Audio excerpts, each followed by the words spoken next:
माई अरुलमोझीवर्मन और दुनिया मुझे राजा राजा चोला के नाम से जानती है। मेरी कहानी एक राजा की नहीं, एक सपने की कहानी है। मेरा बचपन।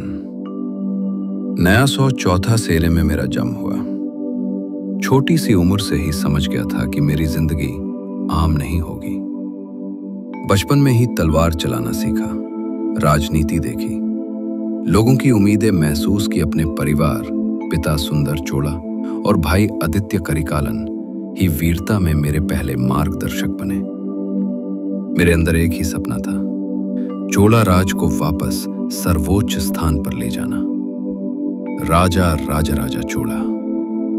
950 सेरे में जब राज मुकुट मेरे सर पर आया तो मैंने खुद से एक वादा किया, मेरा नाम बाद में, मेरे काम पहले बोलेंगे। राजा बनना आसान नहीं था, पर मेरा उत्तरदायित्व था और वो मुझे स्वीकार था। मेरे आंखों में सिर्फ दो ही चीजें थीं, तमिल भूमि की प्रतिष्ठा और चोला साम्राज्य की खोई महिमा वापस लाना। पर मैं जानता था, ताज सर पे जितना सुंदर होता है, दिल में उतना ही भारी होता है। मेरे युद्ध, मेरी तलवार बोलती थी, पर उनसे पहले मेरा विवेक। चोला साम्राज्य उस समय उतना शक्तिशाली नहीं था जितना वहां हो सकता था। चोला साम्राज्य के लिए मेरी पहली प्रतिज्ञा थी साम्राज्य को मजबूत करना। इसलिए सेना का पुनर्गठन कर युद्ध नीति में सुधार किए। मैंने किले, गोदाम और हथियारों की अधिक से अधिक बनवट शुरू की। मेरे शासनकाल में मैंने गलत के खिलाफ आवाज उठाना सही समझा और भ्रष्टाचार करने वाले अधिकारियों को सजा दी। मेरे विजयों में कांगू नाडु, कलिंगा तथा श्रीलंका शामिल थे। मेरी नौसेना हिंद महासागर में इतनी सक्षम हुई कि विदेशी व्यापारी चोलों का नाम सुनकर कांपते थे और इज्जत ही करते थे। मेरे लिए हर युद्ध सिर्फ जमीन का नहीं, बल्कि लोकहित का युद्ध था। मेरी सबसे बड़ी महत्वाकांक्षा विजय नहीं, विरासत थी। और एक दिन युद्ध के बाद जब मैं खून से भरे मैदान को देख रहा था, तब एक आवाज आई, शक्ति का मतलब सिर्फ जीतना नहीं, उसे पवित्र करना भी है। बस वहीं से राजा राजेश्वरम का विचार पैदा हुआ।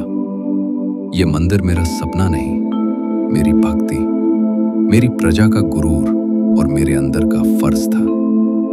जब नींव रखी, मैंने सिर्फ कलाकार नहीं बुलाए, मैंने पूरी सभ्यता को बुला लिया। हजारों हाथ जो धूप के नीचे मेरे सपने को पत्थर में तराश रहे थे। रात को मैं अकेले आता था यहाँ।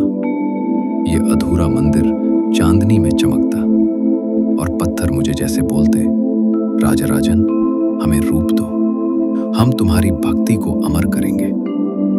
और जब शिखर खड़ा हुआ, तब मुझे समझ आया, ये सिर्फ इमारत नहीं, मेरे अंदर का भगवान भक्त पूरा हो गया है।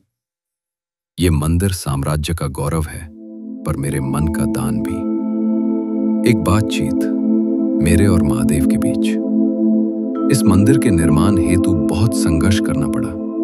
भारी ग्रेनाइट के पत्थर मीलों दूर से लाए गए। हजारों शिल्पकारों ने दिन रात मेहनत की, इसलिए वह कृतित्व आज भी अधिक खड़ा है यहाँ। मंदिर सिर्फ वस्तुकला नहीं, या मेरी भक्ति, कला और तमिल गौरव का पुस्तक है जो पत्थर में लिखी गई है। मेरा प्रशासन। मैं जानता था कि सिर्फ जीत से साम्राज्य नहीं चलता, संतुलन और व्यवस्था से चलता है। इसलिए मैंने विस्तृत भूमि सर्वेक्षण करवाए, कर प्रणाली पारदर्शी बनाई, सैनिकों और अधिकारियों को वेतन नियमित कराया, व्यापार मार्गों का विस्तार किया, गांवों को स्वशासन का अधिकार दिया। मैं मेरे हर निर्णय में जनता को केंद्र में रखता था। मेरे शासनकाल में नृत्य, संगीत, नाटक खिलो थे। तमिल साहित्य को सुवर्ण युग मिला। मंदिरों में नर्तकियों, कवियों, संगीतज्ञों को संरक्षण मिला, क्योंकि मैं चाहता था कि तमिल संस्कृति जीवित रहे। जब मैं वृद्ध हुआ, मैं अक्सर तंजावुर के ऊंचे शिखर को देखता, क्योंकि वो मेरे जीवन का दर्पण था। मैंने सोचा, एक दिन मैं चला जाऊंगा, पर यह मंदिर मेरी आत्मा की तरह यही रहेगा। मेरी मृत्यु 1094 ईस्वी में हुई, लेकिन मेरा साम्राज्य मेरी उपलब्धियां और मेरी तमिल भूमि के लिए प्रेम आज भी जीवित है। मेरी उपलब्धियां और मेरी तमिल भूमि के लिए प्रेम आज भी जीवित है।